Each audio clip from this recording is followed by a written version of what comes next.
काय आहे गुरुदेव? आज करवीर नगरीमध्ये भिक्षेसाठी गेलो होतो.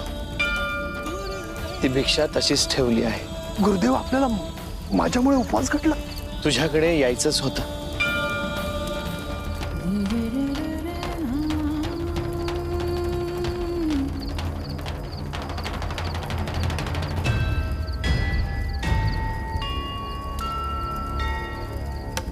हे तुझ्यासाठी आहे.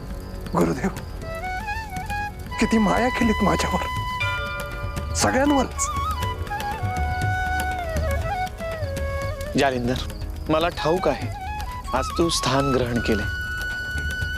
तू कोणाकडे काहीही मागणार नाहीस.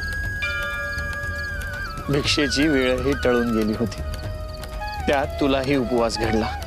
गुरुदेव, हा क्षण मी कधीही विसरणार नाही.